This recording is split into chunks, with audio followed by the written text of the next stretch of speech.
And there may be a lot of fresh snow to enjoy by the time we get to Saturday. First up, though, another round coming in tomorrow morning. Similar to this morning, we'll see snow mainly during the morning hours. We're drier in the afternoon.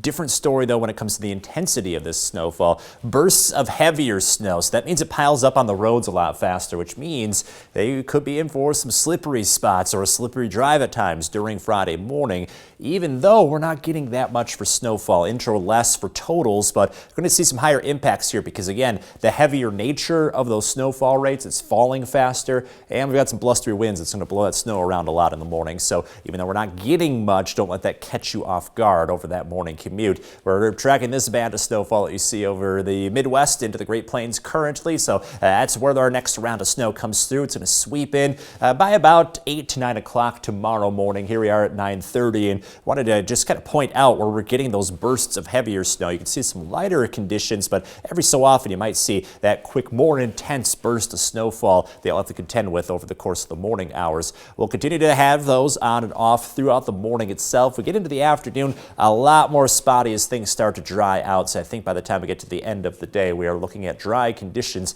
very similar to what we saw as of today. So as you plan your day out, dry early on. We get to about 8 o'clock. That's when the snow starts, wrapping up by noon, and then looking drier into the afternoon with the snow totals amounting to about an inch. A little above freezing tomorrow afternoon, so we have a little bit of warmth working in after a pretty chilly day. May not feel all that warm with those blustery winds, but at least the temperatures are back up again.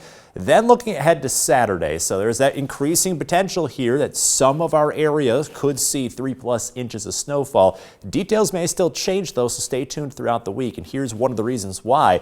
The latest trends I've noticed is that snow band may be shifting northward, so where we could see that axis of heavier snowfall, 3+ inches, maybe more into southern Wisconsin. And so of course that's going to affect the snow totals for us. And 24 hours from now, that storm track may still wobble back south again. So that's really going to determine how much we pick up. Plus, on the southern end of this system, there might be a very sharp cutoff where we could go from a lot of snow to a little snowfall or even no snow over the course of just a county. So that could also really impact those snow totals. You can see on Future Track at least we have the snow rolling in by about 9 o'clock. It's going to continue with the heavier snowfall at times into the afternoon, and then we dry out slowly going into Saturday night. So just plan on, again, plenty on the way, but we still have some uncertainty on the track and that snow placement, so we'll keep you up to speed as we get closer towards the weekend and get you some snow totals eventually.